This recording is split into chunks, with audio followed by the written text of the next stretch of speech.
And be with my daughter and me. I just want to let you know. So we both sick in here. So I'm gonna be connected, but I'm gonna be no camera, okay? Right. And So okay. everything's okay. Yeah, I hope so. Thank you. Feel better, Magdalene. I was just in urgent care. Thanks.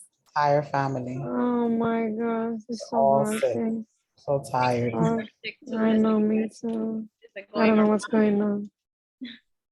You know, there's also like exhaustion, which contributes to that. So during this time, I know sometimes it's hard for us to sleep or eat well, you know, but then sometimes we don't. I'll own it. You know, I'm drinking turmeric ginger tea, you know, here trying to keep myself healthy to get through the next 2 weeks so that I could you know, we can get through the semester. But anyway, great to see everybody. We're coming in for a landing. This is the last couple of classes.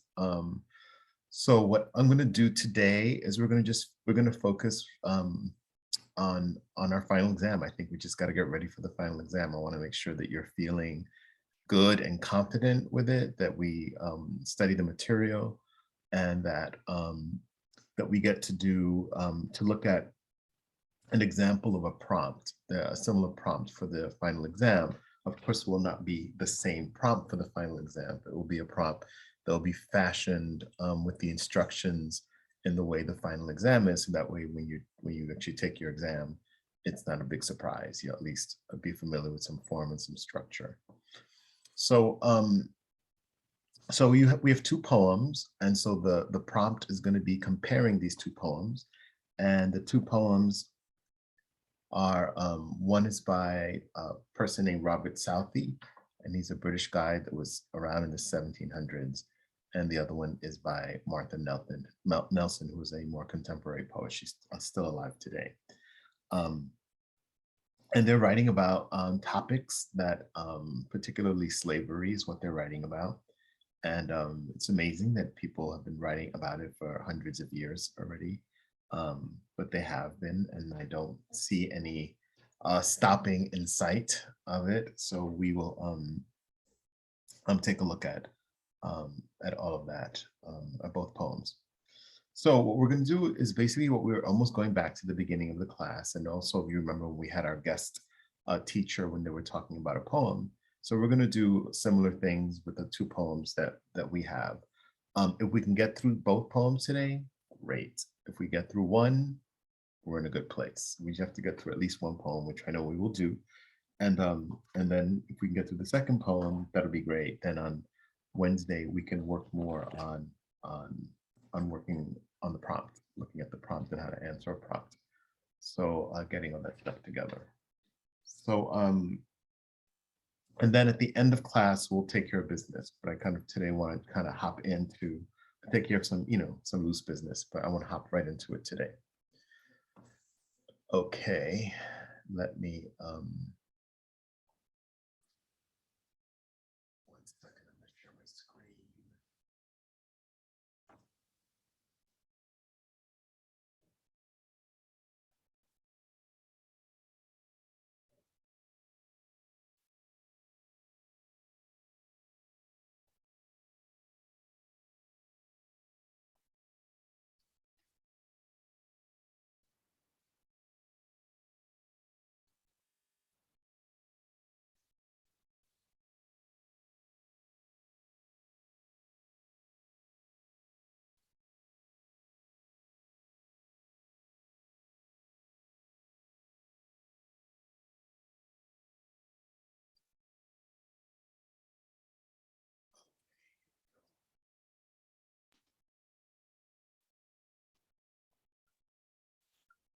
I couldn't hear you, Professor.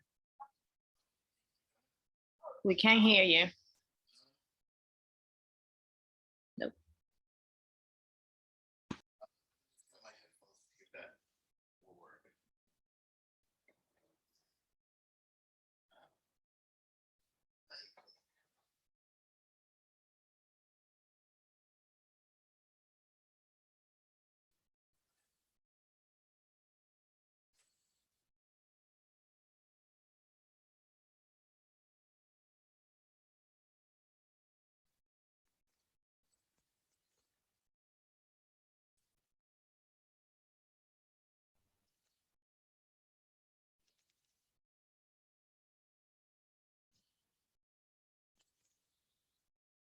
Can folks hear me now?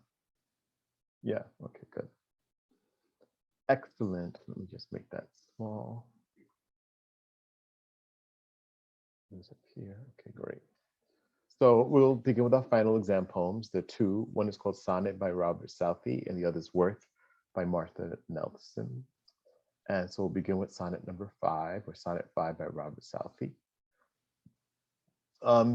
As you can see, he was born in 1774 and died in 1843. So think of that span of history that he lived. He was in his almost 70 when he passed, 68, 69. And so he was an English poet and a writer. They call it the Romantic School. That's that time period. Byron was a romantic poet, and William Wordsworth was another one.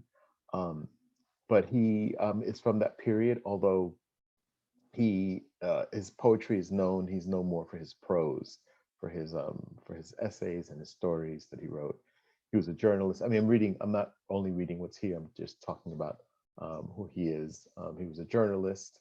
He was married. That's not in here, I think. He was married. He had kids. He also suffered some loss, lots of loss at the same time, and he spoke out against slavery a lot. So the second bullet, at the end of the 18th century, the slave trade was still spanned the globe, including England. And despite this, societal leaders such as Granville, Sharp, but a bunch of other persons, they fought against the slave trade. Granville Sharp was one, Thomas Clarkson, William Wilberforce. So one of the leaders also at that time period was Robert Southey. And he was a Christian, and he was the poet laureate of England for nearly 35 years. However, whereas the other leaders campaigned against slave trade through politics and other means, Southey did so through poetry. So, so in a sense, he was an activist in the sense, or he was a person that was talking about poetry.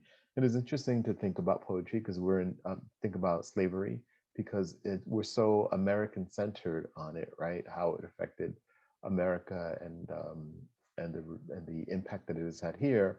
But what's interesting about this poem is it really highlights it as a global, that slavery was happening around the globe in other places, particularly in England. I think in England it was 1803 or something like that when they were passing the laws to get rid of slavery. So clearly way before us, the United States. So so let's read the poem. Let's see, move this out of the way so that, do you see that stop share thing when I move it? Do you see that? Is it in the middle of your screen? No, you don't see anything blocking the text? Okay, good. I keep moving the stop share thing, thinking that it blocks you, but I guess you don't. Do you just see the poem? Do you see me at all? Just the poem. And I Okay. see you in the window on the top. In the little tiny window? Okay. Mm-hmm. All right, cool. So, and when you speak, I see you. So I see you, Johanny, now. Whoever the last person that speaks is the last one in my window. So Sonnet 5 by Robert Southey. I'm going to read it to you all. Did then the bold slave rear at last the sword of vengeance? Drenched he deep its thirsty blade in the cold bosom of his tyrant lord. Oh, who shall blame him? Through the midnight shade, still o'er his tortured memory rushed the thought of every past delight, his native grove, friendship's best joys, and liberty and love, all is lost forever.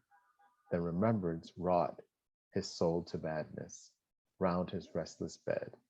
Freedom's pale spectre stalked with a stern smile, pointing the wounds of slavery, the while she shook her chains and hung her sullen head. No more on heaven he calls with fruitless breath, but sweetens with revenge the draught of death. Right, so that's just the first reading. I had asked you all to read it yourselves. I just wanted to bring it into the room and begin by asking, just first of all, it's called Sonnet number 5, right? And to refresh our memories, a sonnet, right, is a closed form, and it's a poem of 14 lines. using any number of formal rhyme schemes and 3 quatrains in the couplet. So what all that means, okay, does anybody want to, how about you? What is it, what do I mean by closed form?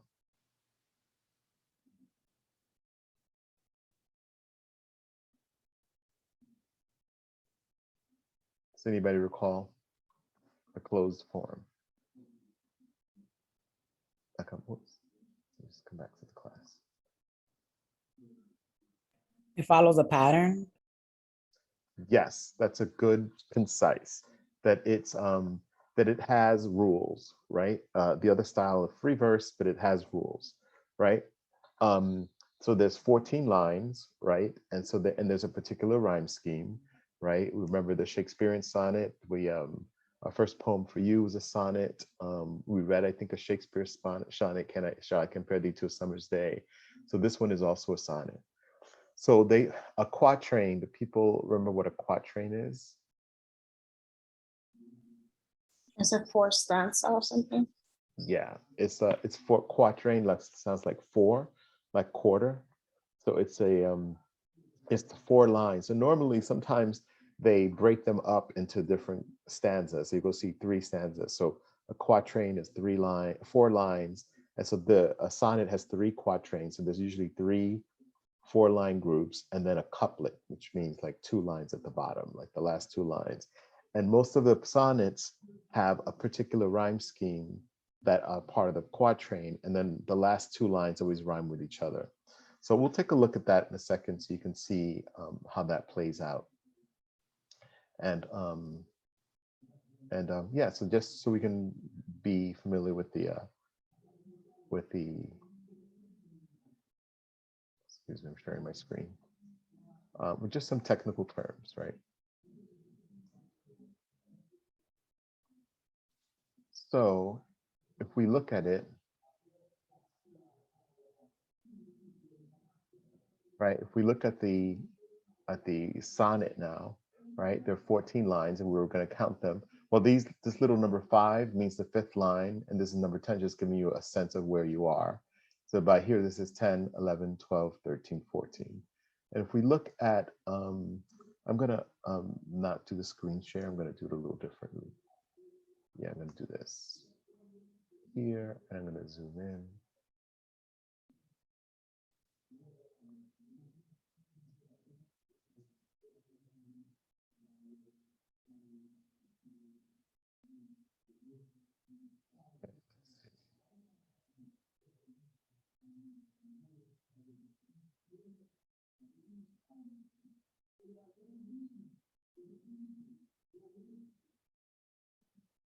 Trying to make it.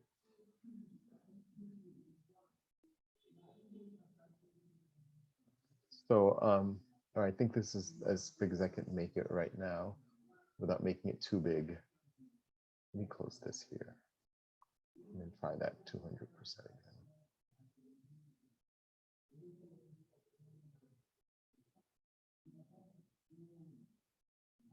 Okay, yeah, that works. Okay. So if we look at quatrains, this would be these 4 lines, right? So look at the rhyme scheme, right? Sword, lord, blade, shade. If you remember, it's like an A, B, A, B, yes, C. Cool. And then if we were going to go to the next quatrain, we're going to see that there's a change, right? That if we were doing this and we did A, B, this would be C, because this is a new sound, and this would be D, and then but love and grove would connect, it would be D, D, and then this would be going back to C. So it would be C, D, D, C. And so this one too would be the 2 inside lines rhyme with each other, and bed and head, the 2 outside lines of the quatrain rhyme. And then the last 2 lines, oops. Then the last 2 lines rhyme with each other, breath and death, right? So they're just looking at some of the forms on it. So I'm curious to see of what any reflections. I'm going to stop sharing for a moment. Let's read it again. I'm sorry, I'm going to read it again. And I'm going to share my screen so you can see it while I'm reading it. Okay, here we go. First 4 quatrain, first 4 lines. right? Did then the bold slave rear at last the sword of vengeance? Drenched he deep its thirsty blade in the cold bosom of his tyrant lord? Oh, who shall blame him through the midnight shade? Okay, what do you think this first line here? Did then the bold slave rear rear at last the sword of vengeance? Right? The slave reared the sword of vengeance. What do you think that means?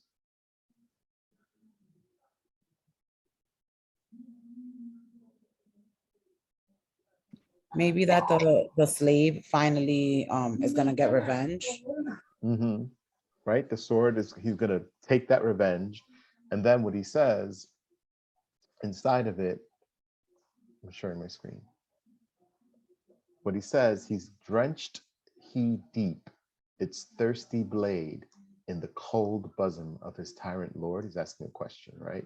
So yeah, so the slave's taking the blade of vengeance, right? He's getting revenge, and is drenching it, sticking it deep, its thirsty blade in the cold bosom. The bosom is the chest of his tyrant lord. And he's, oh, who shall blame him, right?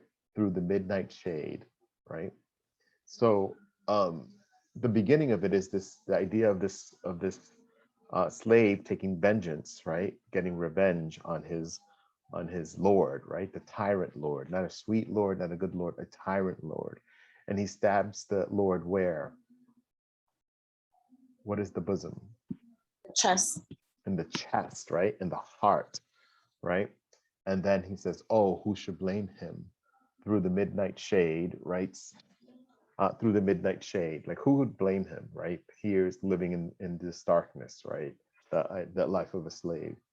The next quatrain, the next 4 lines say, still, or not, this is using English, Old English. Remember, he wrote this in the 1700s, 1800s. This means over, right? Still over his tortured memory, rushed the thought of every passing delight. So still over his, when he say his, who's he referring to? Who do you think the poet is referring to and say still over his tortured memory, rushed the thought of every past delight? Yeah, the slave. So still the slave in his tortured memory, what lives in there is the thought of every past delight. And he lists them. His native grove, where he came from, right? Friendship's best joy, right? And liberty and love. Then all lost forever. Then remembrance brought, right? His goes on, his soul to madness, right? These memories drive him to madness. And then he says, freedom's pale specter. What's a specter? Watching the people that are watching. Say it again. And Okay. a specter. Yes, that's a good stab, but in this case, a specter is a ghost. Oh, okay. Right? So freedom's pale specter, he's comparing freedom to a ghost, stalked with a stern smile, pointing the wounds of slavery, pointing to their wounds, the while she shook her chains and hung her sullen head, right? Like ghosts make noises with chains and all that, right? And then it says, no more on heaven he calls with fruitless breath, but sweetens with revenge the draught of death. Do people know what the word draught is?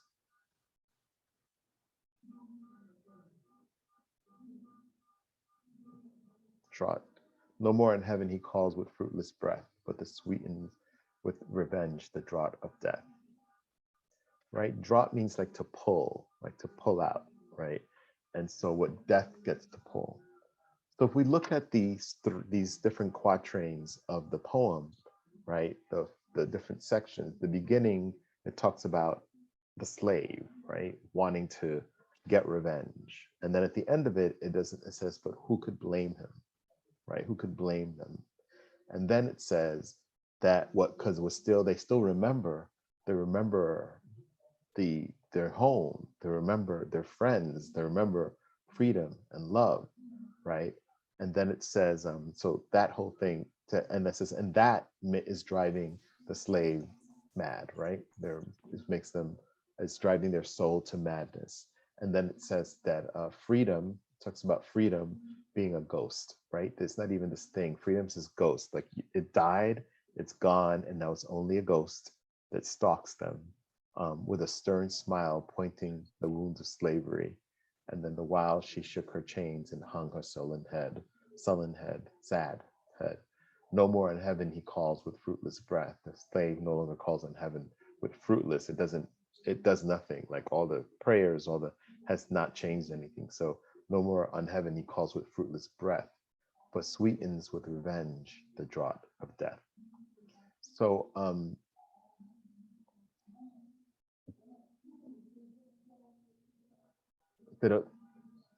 what do you think? What are your thoughts after we've broken it down? Does that make sense to you? Do you have questions? Is it still, what's your takes?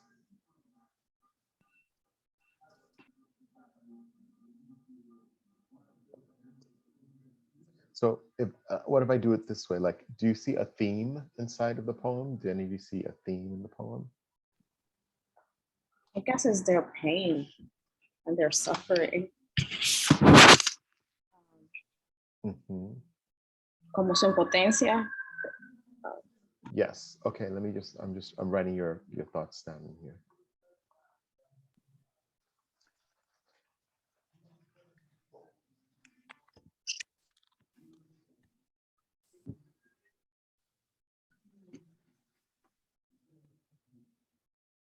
So let me just share my screen so you can see what you're saying. So we started talking about pain and make it a little smaller.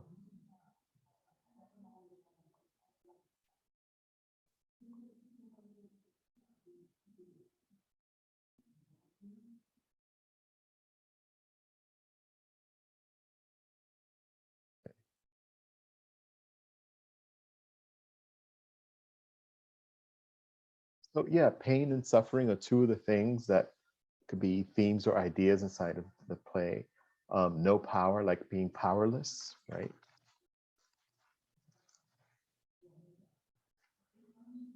Being powerless. What are some of the other themes you think might be in this poem? How they saw freedom. Say it again. How did they see freedom? It was something like a ghost. It wasn't something that they would think of it being anything real or Unreal, right? Dead, right? Freedom's a ghost. It's unreal that it's dead.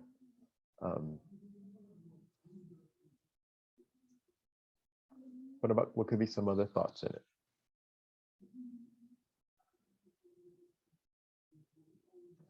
Think of the opening. You know, look at the opening. If you could, we take a look at the opening. Oh, someone put in something in the chat, Mr. Okay. Can you say, okay, it's already on the chat. Yes. The Okay. desire of vengeance. Yes, I'm going to put that on our notes here. Right. Desire for vengeance, right?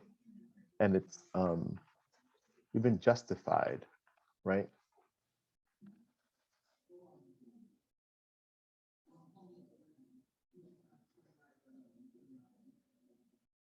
Right. If we look at the beginning, they say, did the bold slave, right? They call the slave bold. Did the bold slave rear at last the sword of vengeance? Like, did he do it? Finally, drenched he deep its thirsty blade into the cold bosom of his tyrant lord? Oh, who should blame him through the midnight shade? You know. So yeah, like finally they do it. We went into here, this next section, like remembering joy, right? Remembering joy and how remembering joy cause pain because they're of the sense of powerlessness, right? But these are great themes and ideas inside of it. Let's take a look at the poem again, right? And Professor, are you gonna be posting these slides as well? Yeah, you see this little share thing? I'm gonna both share it with everybody, and then I'm just gonna put it on Blackboard, so you'll have it. All right. Thank you. So, so remember that's also what poets are doing. Remember the idea of, and so let me just read this little tiny summary here.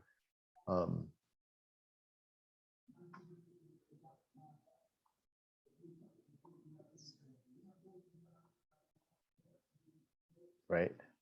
So Robert Southey, he wrote several poems on the cruel custom of slavery. One is the one that we're reading now. So the slave trade in which he wrote in this poem is not about buying and selling of slaves. Rather, it's about agonized slaves, right? Chained like an animal. And his vengeful desires get portrayed in this poem. So, right, so the slave in this poem is a slave that that is enslaved, but it's also talking about the revenge, right? Trying to overcome their situation. So it says, along with that, Southey portrays what is going to happen in the future. The slaves would break their chains and revolt against those who throttled their freedom, right? That's the way that's the only way they can get out of the situation, is by revolting against their owner, their master. So one of the things we did in examining poems is that we also looked at them. We looked at themes, right? And we just put down some themes, and right, we can probably unpack a couple more. And another way we looked at them, if you remember, we used poetic elements, right? Literary elements of poetic devices. So let's look at the poem with those eyes, right? With the eyes of like what poetic devices or poetic elements. Can folks name like one or two poetic devices?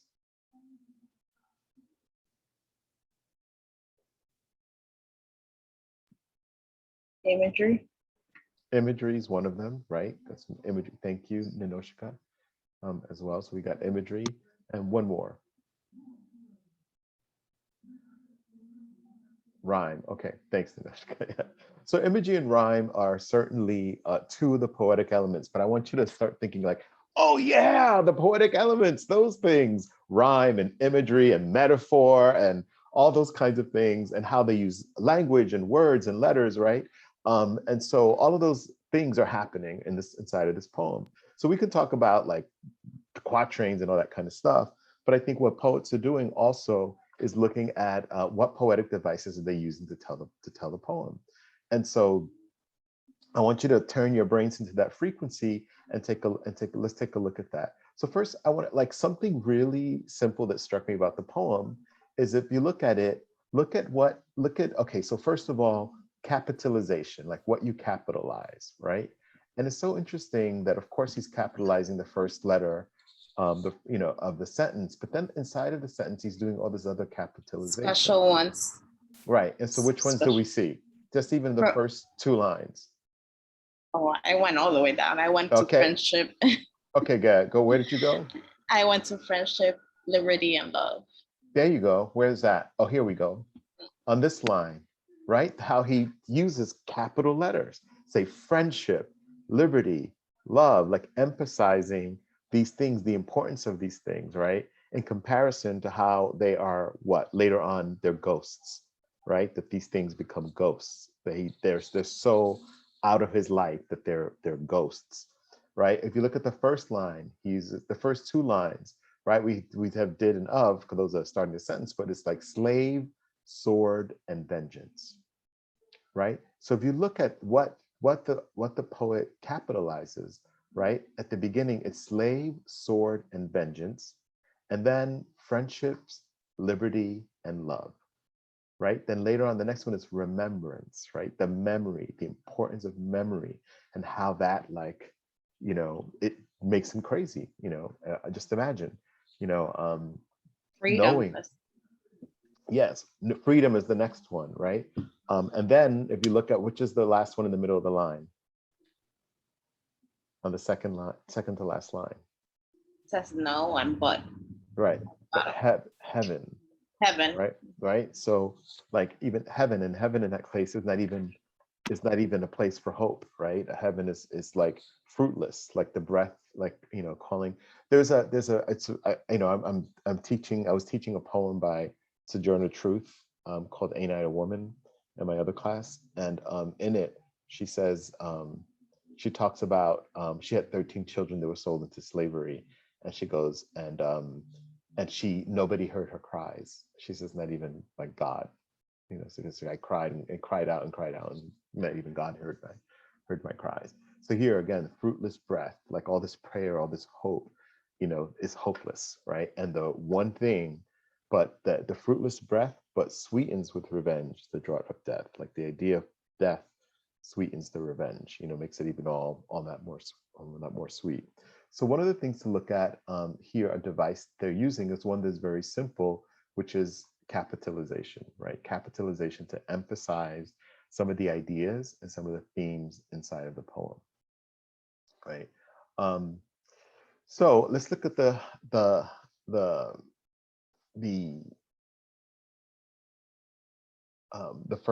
opening, the first two lines, right?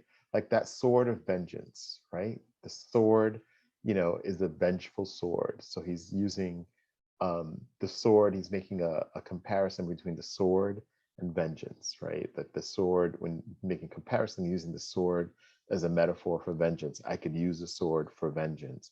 And then the next line, he makes the blade what? What kind of blade is it?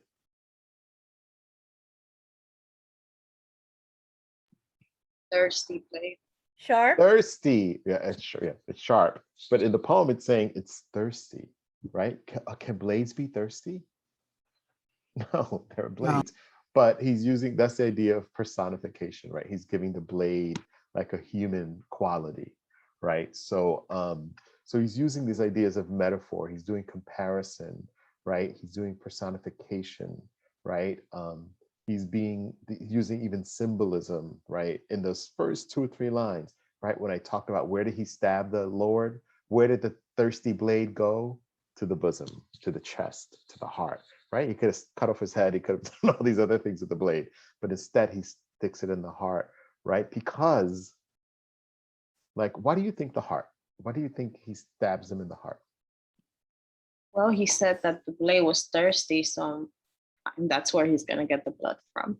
Right? The heart pumps blood, right? So that's one thing. What does the heart symbolize? What does the bosom symbolize? The heart, it's love, but also pain. Love and pain, right? And also it's supposed to end compassion, right? Like if you have a heart, right, you're compassionate. And so this tyrant Lord is not compassionate, right? So the heart, this blade goes into it kills the lack of compassion inside of the heart. Let's see, I'm gonna share my screen, popping back and forth.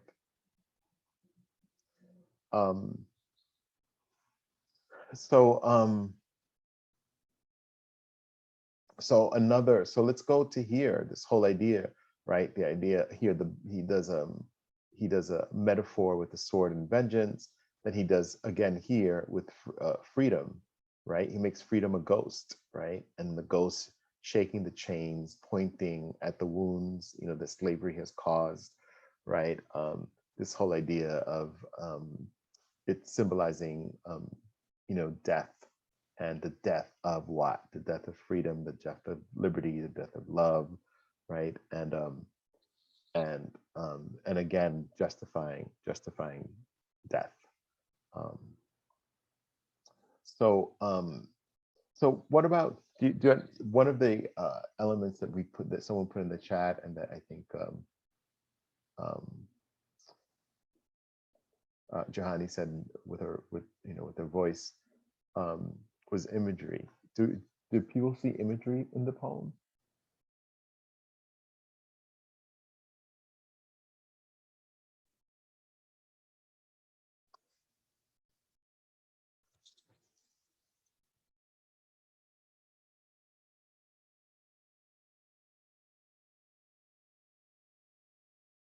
Any examples of imagery? I mean, there doesn't have to be, but I'm just wondering if people could see any imagery in the poem.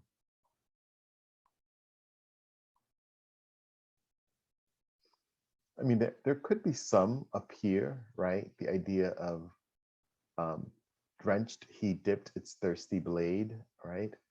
As Johnny was saying, into that's where the blood is at, the way it pumps, right? So kind of does that idea of action of the blade going into someone.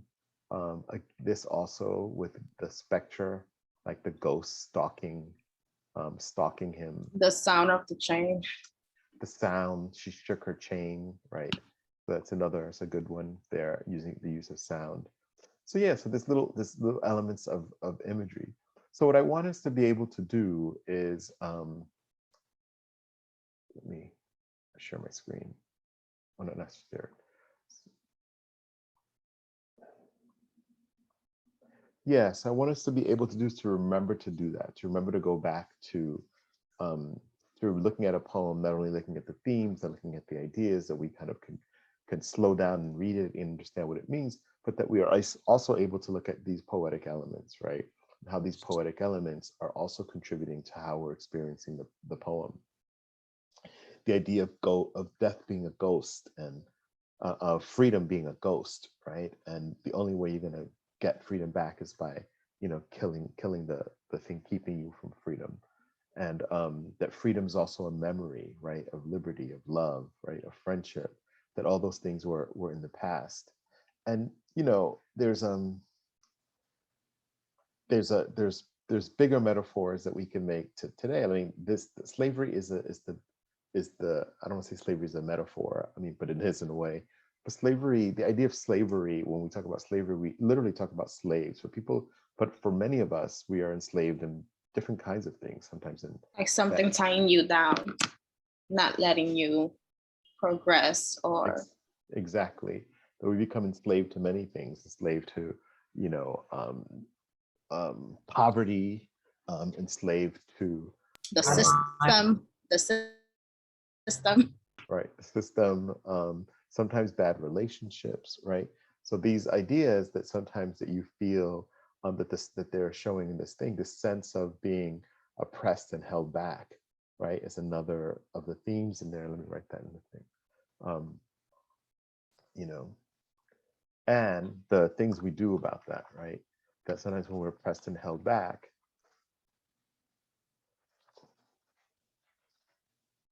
that what happens that one of the things that we can do is we can either get stuck there, or we have to go against it, not being able to do things freely, right? Absolutely, Ninoshka, not being able to do things freely.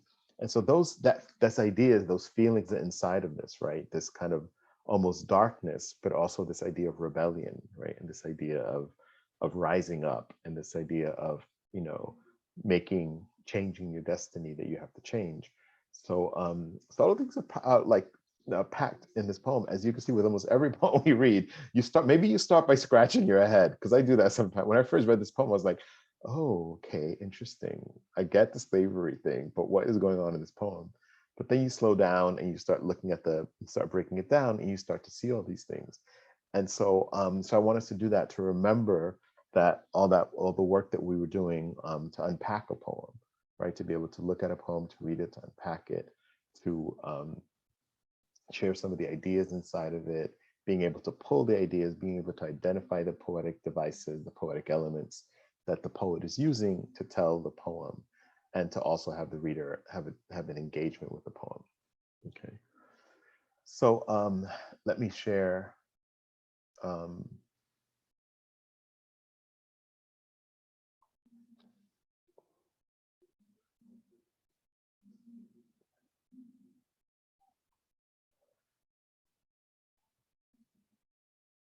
Here, so.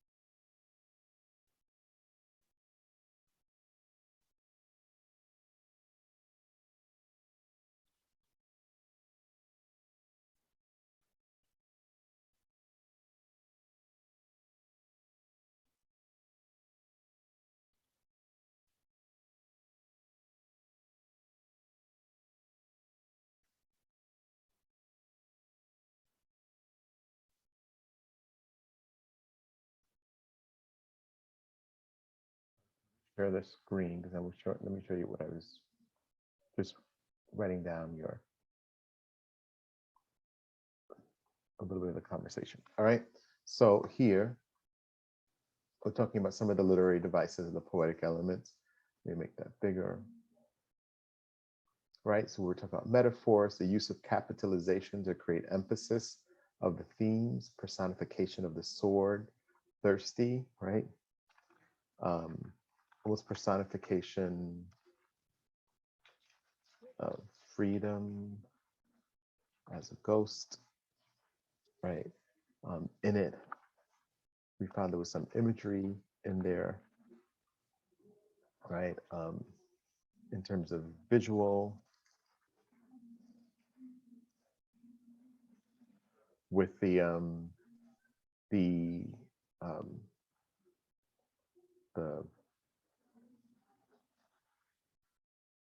sword in the bosom,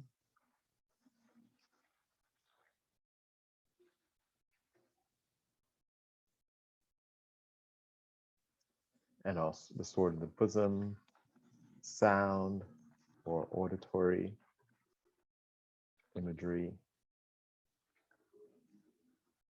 with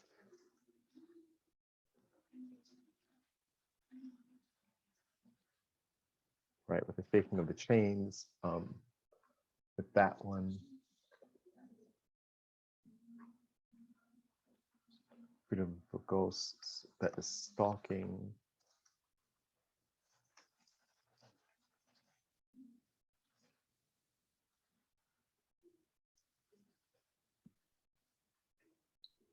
I think also the wounds of the slavery were kind of an imagery. For imagery, right? Wounds here.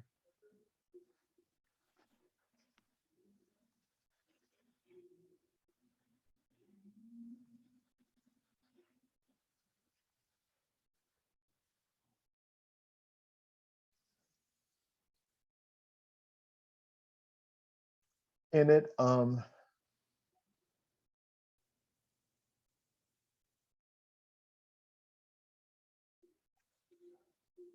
it's interesting also, where if we look at the lines that rhyme, sword and lord, blade and shade, thought and wrought, grove and love, right? The native grove where they came from, and then love, right? Wrought and thought, it's kind of like the memory, the brain is their thoughts are of these things, and the remembrance makes them rot, like makes them pained by it, but wrought by it. The pains, the thoughts are wrought. And then the restless bed. It's not. There's another example of personification. The restless bed. Bed and head, and then smile and while. And then no more in heaven does he call her. So there's how the line breaks are also being Jamin is also working to create the rhyme, but also creating some of the themes of oppression, of memory, right? That's another theme here.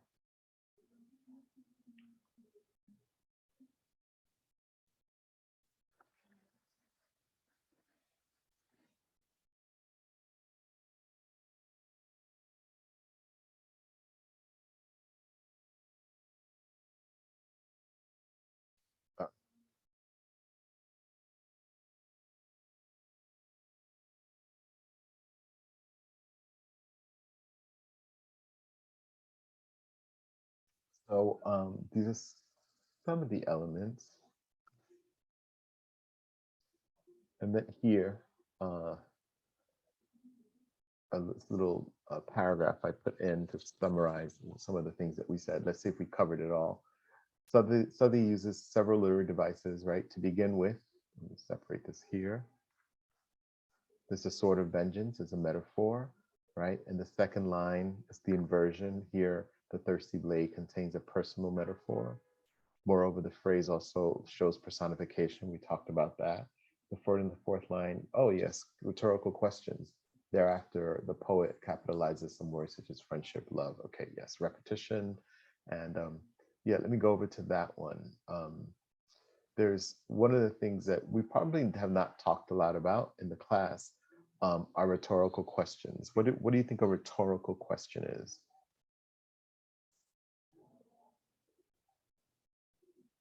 That's something that poets sometimes use. A question within the poem. All right, that is that's true, but that's not true. But let's see, rhetorical poems could be it could be in a poem, but not all rhetorical questions live in a poem, right? So and let me write the words so you can see what it looks like. Right. So very often the rhetorical questions, let me write it in the chat. Let me actually share the screen and write it into our document.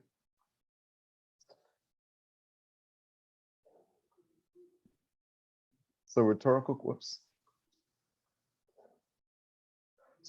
questions, right? A question.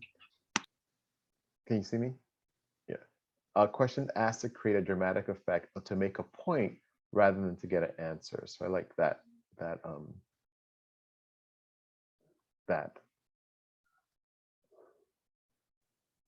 Okay, I'm going to put it here. If this will let me type.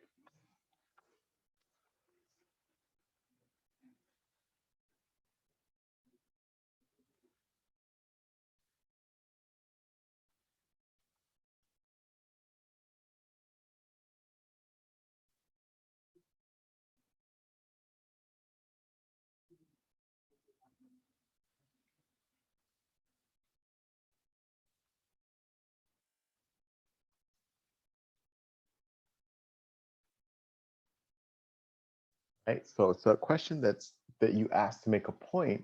You're not really necessarily asking a question. You don't necessarily want the answer. And so in the poem, one of the first rhetorical question you meet at the very beginning, right? He says, like, oh, who shall blame him, right? There's one here.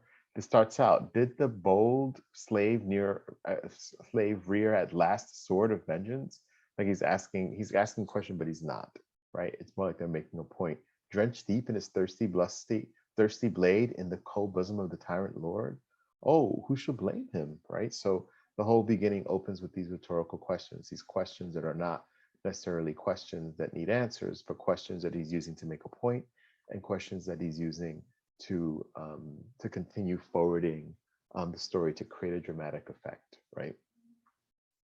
So I'm sharing my screen again.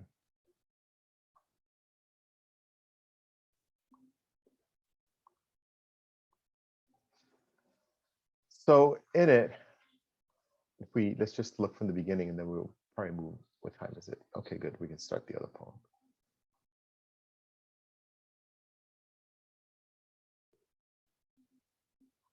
Right. So we spoke about Robert Southey. We looked at the poem. So hopefully now you're a little more familiar with the poem and have a little deeper understanding of some of the things that are happening inside of the poem. Like it's a sonnet. So we talked about the closed forms, that it's 14 lines, that it has 3 quatrains and a couplet, right? That some of the themes that we brought up in class are that their themes are pain and suffering. There's no power or powerlessness, right? That freedom is a ghost, that it's unreal, that it's dead, right? The desire for vengeance, justified vengeance is there, and that the oppressed, right? People who are held back. And one of the other things is memory, like, remembering the pain, but remembering the joy and the love and the freedom. And sometimes in this case, in this poem anyway, those memories were wrought, right? They were painful. Those thoughts were wrought. And so we did a little quick summary of what this poem is about, that it's not about buying and selling slaves, but it's rather about the agony of a slave, like an animal, and the vengeful desires that get portrayed in the poem, right? The vengeance, right? The slaves would break their chains and revolt against those who throttle their freedom, right? And so it's interesting when that last line, the last couple of lines, when freedom, what do? They shake the chains, right? So the the chains that the sword is going to break when they kill, when they get vengeance on the tyrant lord. And then we looked at some of the literary devices inside of the poem, the poetic elements that we looked at. And we looked at metaphors in it, the use of capitalization to create emphasis of the themes, the personification of the sword, thirsty, and also freedom as a ghost, the imagery that was in there, the visual imagery of the sword in the bosom, the sound of the chains, right? The visual imagery, again, the wounds of the slave. And then that they used all these rhetorical questions at the beginning of the poem. And rhetorical questions are not really questions that need to be answered. Like, they're not questions like when I ask, what are poetic elements? I'm not being rhetorical. I want an answer. but a rhetorical question would, doesn't necessarily want an answer. It's about an idea making a point. So this poem is using that. So, and I went through some of these ideas and we talked about the themes already. So I'm just going to pause for a minute. I'm going to take a deep breath. And so, so that poem that we just did, Sonnet 5, is the poem that is one of the poems that you're gonna have, that is part of our final exam. And so your final exam is going to be that. It's going to be a question that asks you to look at these poems. So you can do a lot of things. You can make comparisons, things that are the same, things that are different. It's going to ask you to look at things and compare things and see what is that about. So that we can assume those kind of things, because otherwise, why would you have two poems, as part of a final exam? Otherwise, just put one. So I'm not giving anything away, but I am giving a little bit of insight, right? Like for you to be able to say, okay, professor, if we're going to be studying two poems, they have to have some kind of relationship to this question that we're going to be asked on our final exam. So I want you to be thinking about that. I want you to be thinking about what the relationship these poems may have to each other, where they converge, where they diverge, right? If there's any convergence, means where things are the same, right? Where they come together, where they diverge, where are they apart, right?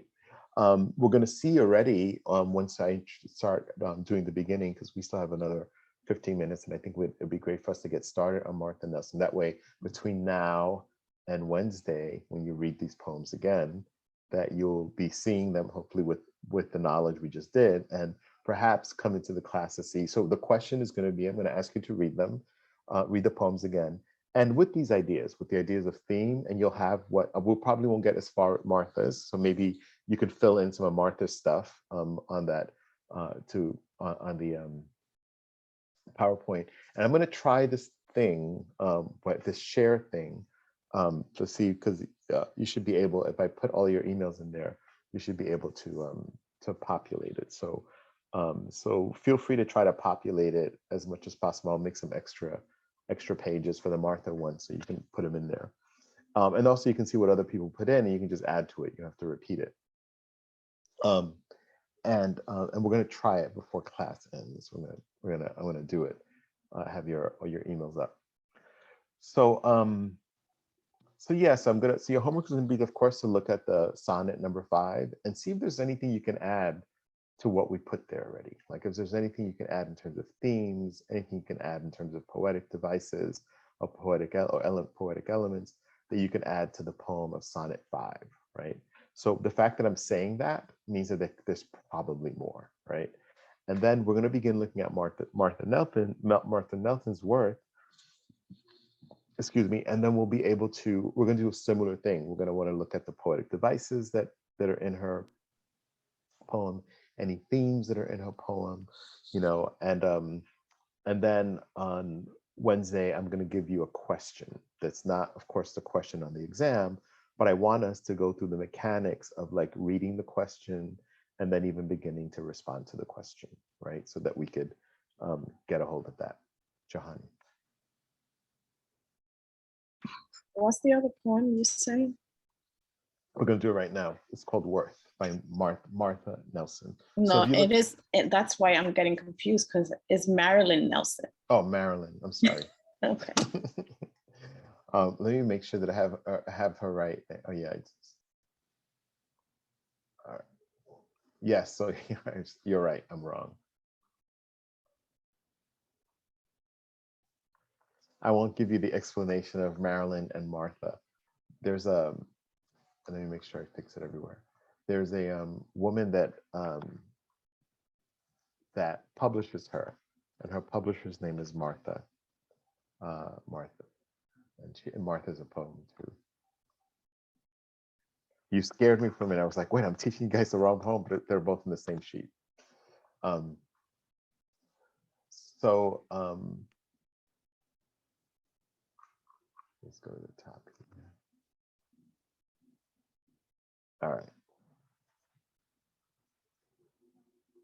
So if we just go to, oops, actually, let me do it right now.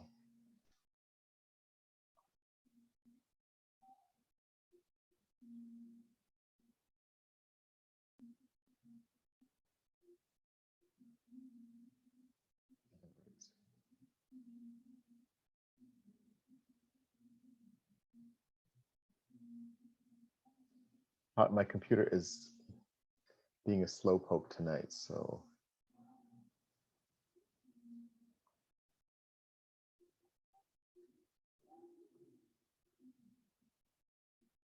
Probably need to close some things.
So I just sent you all an email, but I'm going to put it in the chat. Put a link in the chat. And technically, you should have access if you to this document that we're working on. Let me just do this.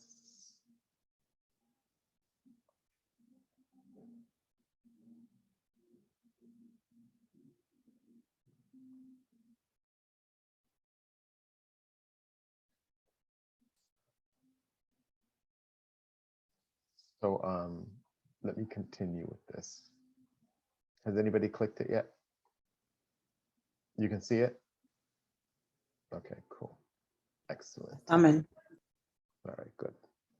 So so you could either follow there, or I'm gonna, so if we look at Worth by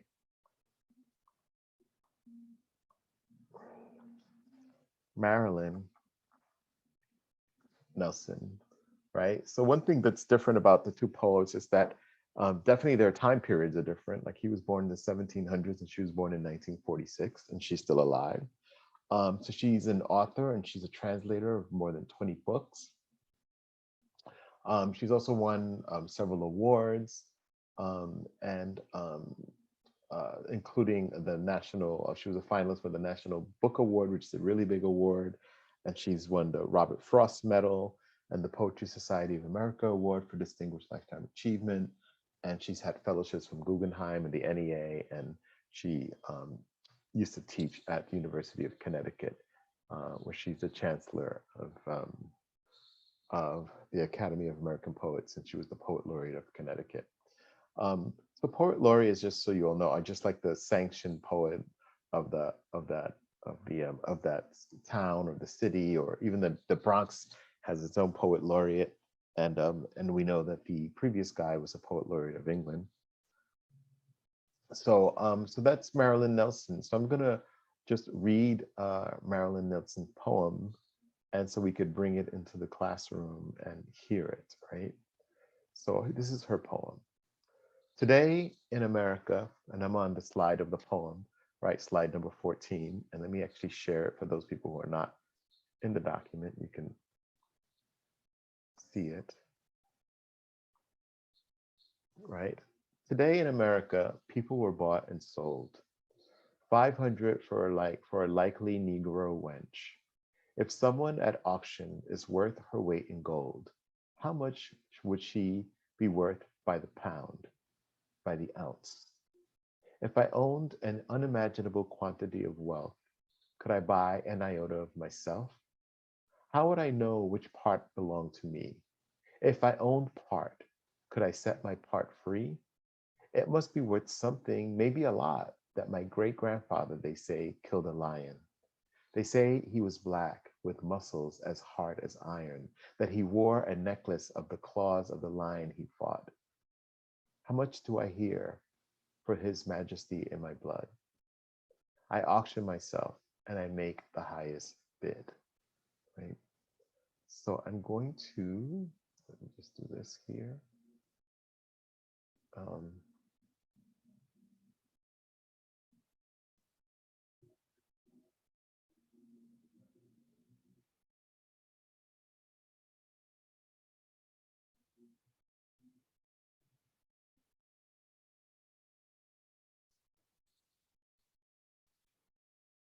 Do worth,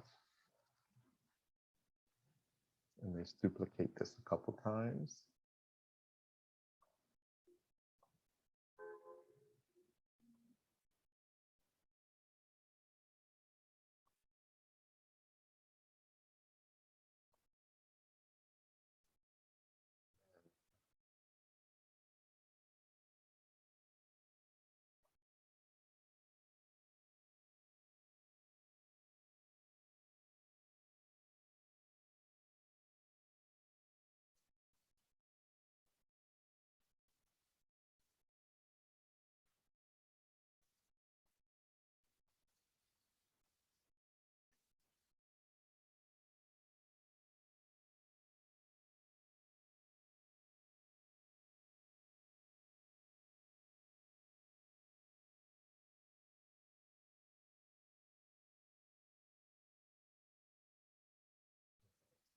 Let's go back to the poem.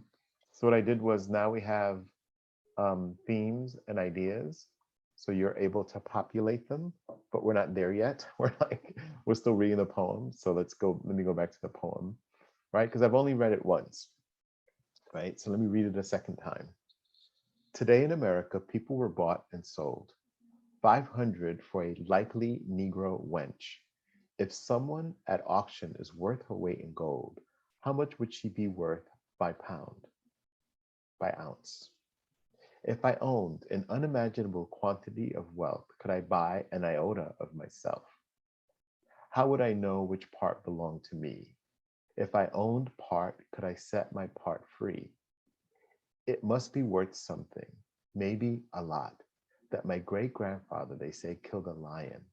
They say he was black with muscles as hard as iron, that he wore a necklace of the claws of the lion he'd fought. How much do I hear for his majesty in my blood? I auction myself and I make the highest bid, right? So, so this will be your homework, right? Because we're at 6:39. So your homework will be to then do what we did in class today, right? Look at this bit by bit, right? Section by section, right? Make sure that you understand the vocabulary of all the words, like what is a wench, right? What is an iota? Where is that at? Here, iota, right? That we understand what all the words in this poem mean. And then that to start looking at what are the themes? And just, type in any themes that you see inside of this poem. Type in any poetic devices that you have that you see in the poem. And then we come back on Monday, we'll see what you came up with. And and I'll add my slides after we go through yours. But so I see lots of you are in the document, which makes me excited. Yes, Johnny, I could see the question formulating because you're the only one in my little window right now.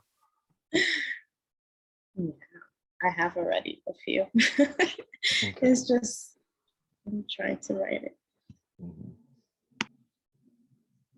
But yeah, so try that exercise of writing into this. This is a document that we're all sharing together right now. I just, I made a copy of it, so if it gets corrupted or something like that, I have a copy saved of it. But so you can use this document, and so read the poem, do what I did today in class, which was like look at the sections, make sure you understand all the words. I'm gonna do any of you see anything obvious right away, like something that might be similar about the two poems, just from what we read, just reading this one twice without having broken it down?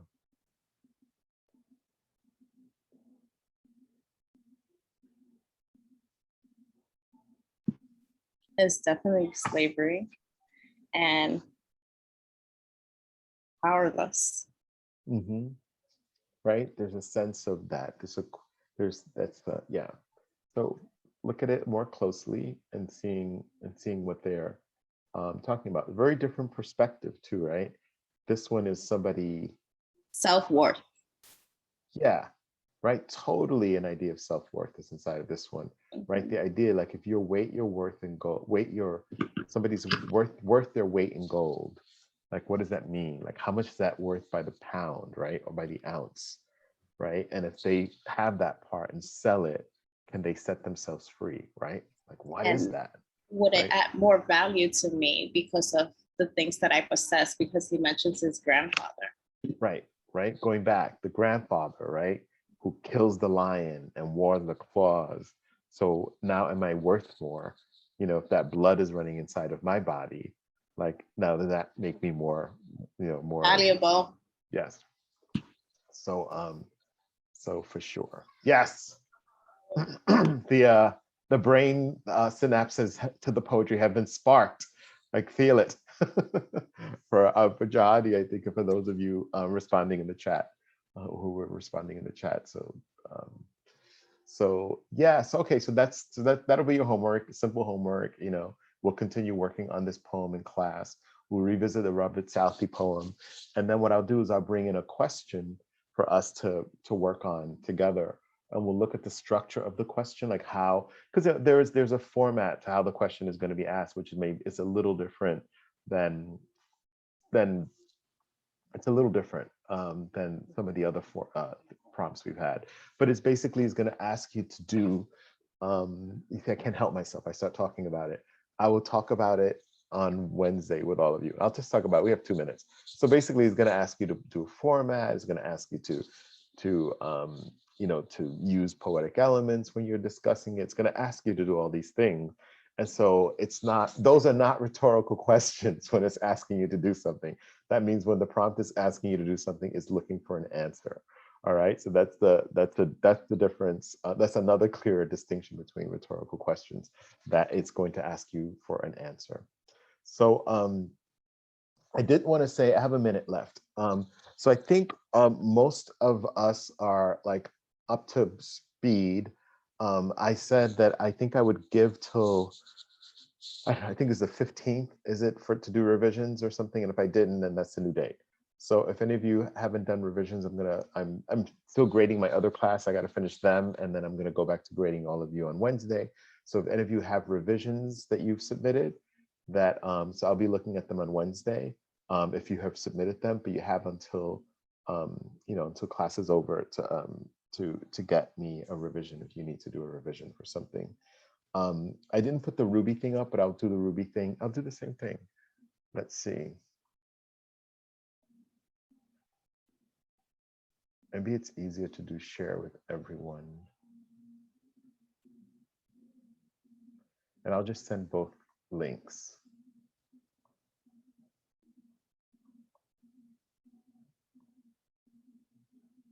This one will be different. So in case any of you, I'll upload it. I'm gonna upload it to the website as well. But I'm gonna put it in the chat now that I'm using this. So this is the, some of you, I don't know if anybody wants to do the Ruby of Elsinore extra credit thing, but if anybody does, I'm gonna put it in the chat now because I think all of it was in there.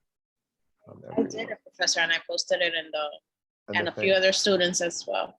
Oh, okay, great. So this is the Ruby of Elsinore thing. All right, cool. So I'll take a look at that.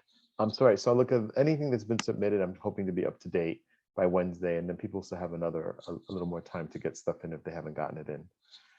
And then that'll be it. So we're just really right now working on the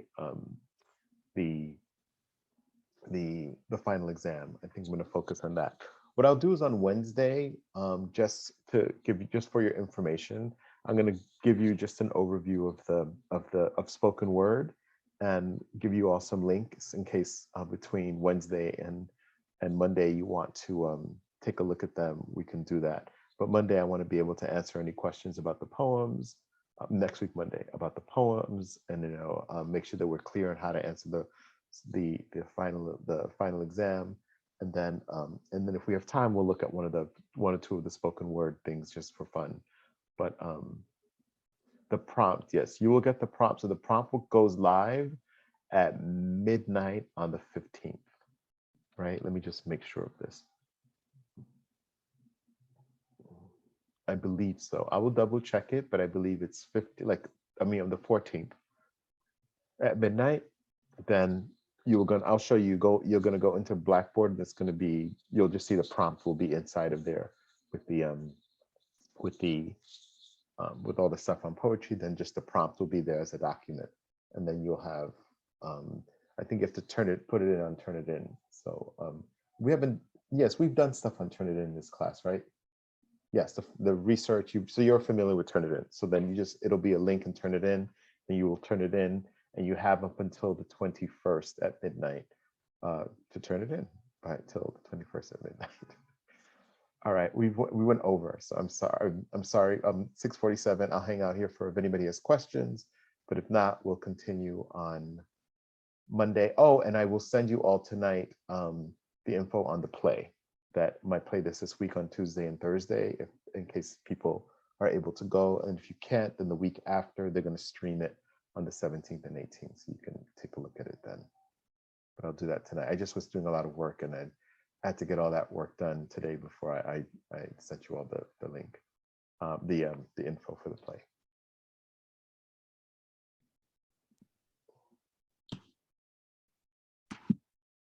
Okay. All right, cool. Thank you, Ninushka, and everybody else. Have a great evening, and we'll continue on Wednesday. And I'll see you all then. Have a good night. Take care of yourselves. Drink soup, drink ginger. Try to get rest. Good night, Professor. Yeah, Thank you you. too. You too, guys. You too, Take Magdalene. care. Hope everything's okay, And Magdalene. yeah, I'm okay, still alive. My daughter also, she's just getting, allergies, the season allergy really bad. And she was having shortness of breath. I was so scared, I was so afraid. Yeah. But she's okay, thank God. And just, we did a COVID test just in case also. Waiting for the result. That's like But it's not COVID. Yeah, I know. Yeah, but we much better than I was for the weekend. Yeah. Cool. All right, All right. Professor. Thank you. right. Take care, guys. Okay, be well. See you on Wednesday. Okay. Bye. Feel better. Good night. Bye, Professor, Dharma. Yeah. so I corrected the forgiveness, but when I downloaded for me to do the corrections, it says that certain comments and stuff that you tell me for me to fix, it marks it wrong on my side, but then it marks it it marks it right in my side, but it marks it wrong when I correct the other one. I'll take a look at it. You submitted it? Yeah, I'll just take a look. Okay, thank you. All right. You have a good one. You too.